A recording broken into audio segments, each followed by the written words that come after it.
మన ముగ్గులకి స్వాగతం.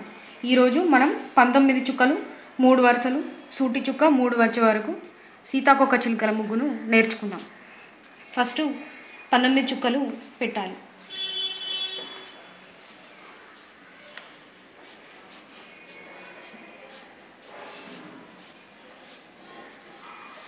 ఇలా కొంచెం దూరంగా పెట్టుకోవాలి.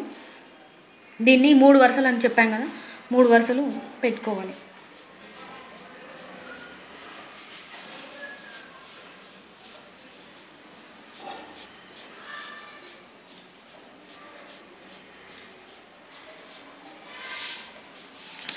మూడు వరుసలు పెట్టుకున్నాక సూటి అంటే ఒక చుక్క అటు ఒక చుక్క ఇటు ఒక చుక్క వదిలిపెట్టి ఈ చుక్క సూటిగా ఒక చుక్కను స్టార్ట్ చేసి ఈ విధంగా పెట్టుకోవాలి.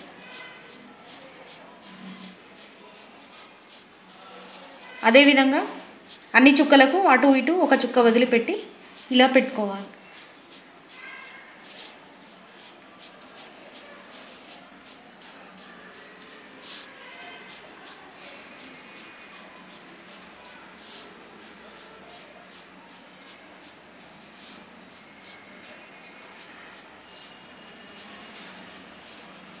చుక్కలు మాత్రం తప్పకూడదు, తప్పపోతే ముగ్గు రాదు.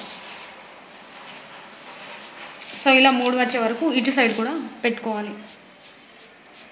అటొక చుక్క ఇటొక చుక్క వదిలిపెట్టి. కొందరికి కన్ఫ్యూజ్ అవుతుంటుంది, అటొక చుక్క ఇటొక చుక్క అని అంటే కన్ఫ్యూజ్ అవుతుంటుంది. సూటి చుక్క అంటే ఎవరికైనా ఆడవాళ్ళకి అర్థమైపోతుంది, ఎందుకంటే ఆల్రెడీ ముగ్గులు వేసి ఉంటారు కాబట్టి వాళ్ళకి తెలిసి ఉంటుంది.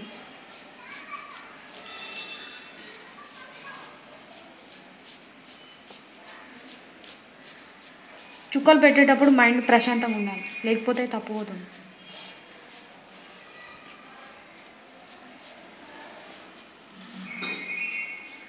ఈ విధంగా రెండు వైపులా పెట్టుకోవాలి. ఇలా మొత్తం చుక్కలు కంప్లీట్ అయినాక 4 వైపుల నుంచి మనకు 3 చుక్కలు కనిపిస్తుంటాయి ఈ షేప్ని చూస్తుంటే. సో ఈ 3 చుక్కలు, ఈ లాస్ట్ ఎండింగ్లో 3 చుక్కలు ఉన్నాయి కదా, ఈ 3 చుక్కలో మధ్య చుక్క నుంచి మనం ఈ విధంగా ఇట్లా ఒకటి వేసుకోవాలి. మళ్ళీ ఇక్కడ నుంచి ఇదే రకంగా ఇంకొకటి ఇలాంటి షేప్లో ఇలా వేసుకోవాలి. తర్వాత మనకు సీతాకోక చిలుకల ముగ్గు కాబట్టి అదే షేప్ వచ్చేటట్టు దానికి సీతాకోక చిలుక మోడల్ లాగా ఇలా వేసుకోవాలి. ఈ విధంగా వేసుకోవాలి.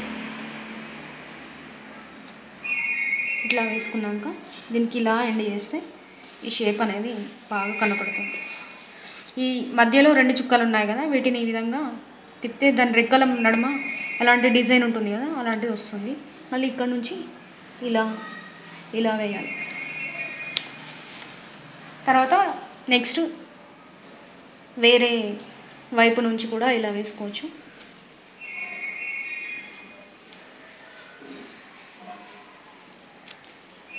నేను మీకు ఇవన్నీ చెప్పి చాలా ఈజీ ముగ్గులు చెప్తున్నాను, ఎందుకంటే ఇవి మీకు వేసుకోవడానికి ఈజీగా ఉండాలని చెప్పి నేను ఫస్ట్ ఈజీ ముగ్గులనే పరిచయం చేస్తున్నాను మీకు. ఇలా వేసుకోవాలి.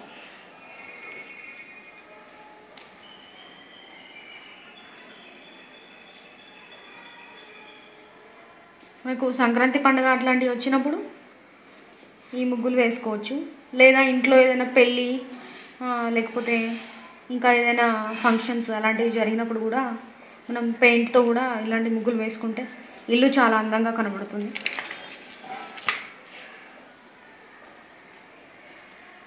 ఇంకా ఇప్పుడు ఇండిపెండెంట్ హౌసెస్ కంటే ఇంకా వాకిళ్ళు అలాంటివి ఏం లేని అపార్ట్మెంట్సే మనకి ఎక్కువ కనబడుతున్నాయి.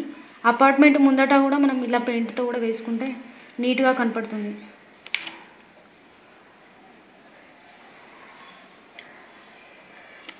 ఇలా అన్ని వైపుల నుంచి మనం టోటల్గా 4 సీతాకోక చిలుకలు వచ్చేటట్టు ముగ్గును వేసుకోవాలి. తర్వాత మధ్యలో కూడా ఇవి పెద్ద సీతాకోక చిలుకలు కదా, మధ్యలో కూడా చిన్న సీతాకోక చిలుకలు వచ్చే విధంగా ఒక షేపును ఇలా వేసుకోవాలి. చిన్న సీతాకోక చిలుకలు ఇవి ఇట్లా వేసుకోవాలి.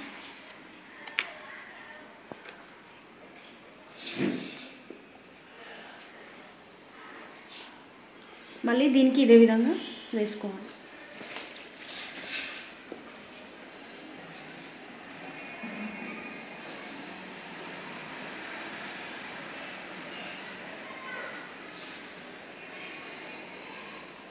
ముగ్గులో చుక్కలను బట్టి కూడా మనం డిజైన్స్ అనేవి చేంజ్ చేసుకోవచ్చు.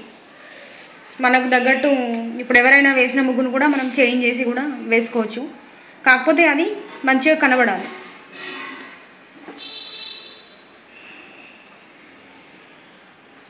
ఇట్లాంటివి వేస్తే అందరూ అందరి మనసు దీన్ని ఆకట్టుకుంటుంది.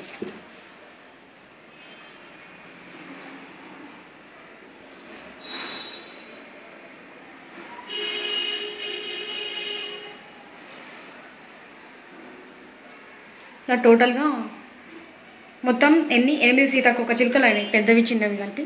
తర్వాత మధ్య నుంచి మనకి ఇంకా వేరే డిజైన్స్ ఇట్లాంటివి వేసుకోవచ్చు.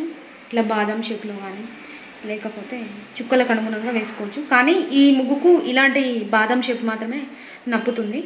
సో ఇట్లాంటివి వేసుకోవాలి. తర్వాత మధ్యలో ఇలా ఉంది కదా, దీన్ని ఒక పద్మంలాగా కూడా వేసుకోవచ్చు.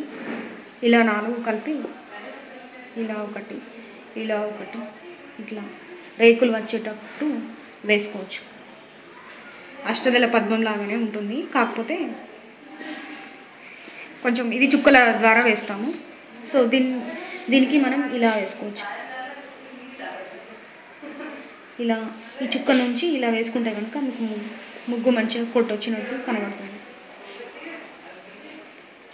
ఈ ముగ్గు వేయగానే కాదు, ఇందులో రంగులు కూడా నింపరావాలి. Combinations different. ఇప్పుడు లైట్ కలర్కి డార్క్ కలర్ కాంబినేషన్, డార్క్ కలర్కి అటు సైడ్ లైట్ కలర్, అట్లా వెరైటీగా నింపుకుంటే చాలా బాగా కనబడుతుంది. ఇది మొత్తం ఇలా కంప్లీట్ చేసుకోవాలి ముగ్గు.